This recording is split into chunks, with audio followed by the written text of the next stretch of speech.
इस साल के बोर्ड एग्जाम में एक क्वेश्चन आया था कि a cube of side capital L is kept in the space. एक क्यूब का डायग्राम दिया हुआ है और यहाँ पर an electric field E is equal to ax plus B exist in the reason.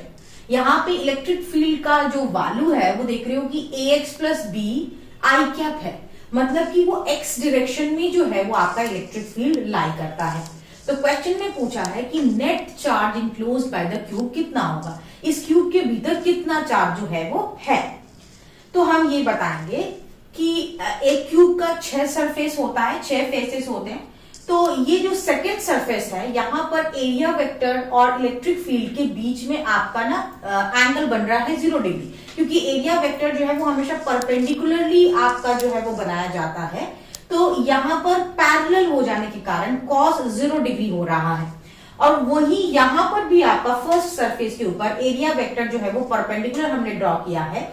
E तो आपका जिस डायरेक्शन में जा रहा था उसी डायरेक्शन में है, तो यहाँ पे ये दोनों एंटी पैरेलल हो गए हैं, यानी cos 180 डिग्री हो जाएगा।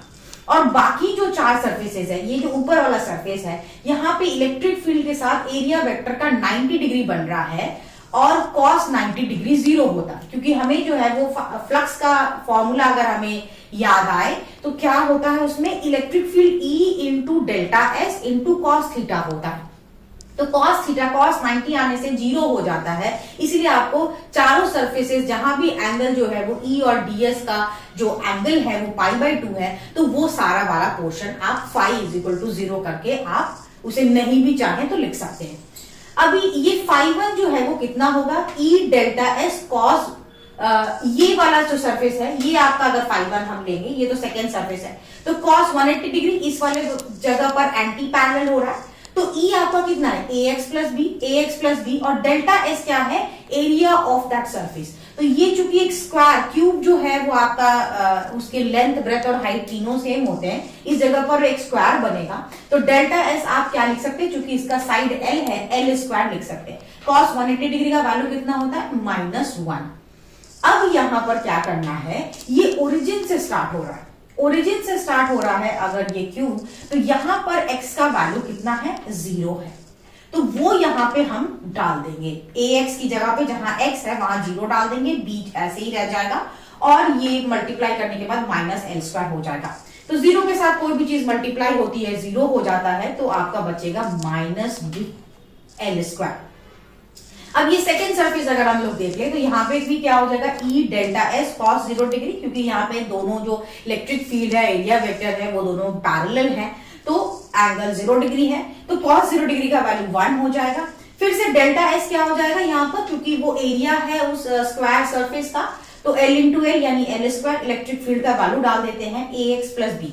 अब यहाँ पे x का वैल्यू हमने L क्यों लिया है, क्योंकि यहाँ ये और ये डिस्टेंस जो है 0 से ये जगह जो है वो L आप इसको बताएंगे, क्योंकि उसका साइड जो है वो L है, तो यहाँ इसका लेंथ L होगा, इसीलिए x की जगह पे हम लोग L लिखेंगे। AL प्लस बी L² के साथ मल्टीप्लाई कर देंगे, तो ये AL³ प्लस BL² हो जाएगा। तो हमारा टोटल फ्लक्स जो है वो क्या होगा, φ1 plus φ2। Total flux φ1 plus φ2 minus BL² plus AL³ plus BL²। ये माइनस में है और ये प्लस में है, तो कैंसिल होके AL³ जो है वो आपका फ्लक्स निकल आएगा। अब उसका यूनिट क्या होता है, न्यूटन मीटर स्क्वायर पर कूलम, तो वो लिख देंगे। उसके बाद नेट चार्ज का फॉर्मूला क्या है, गॉस लॉ हमें ये बताता है कि phi is equal to Q by epsilon naught, Gauss's law कहता है।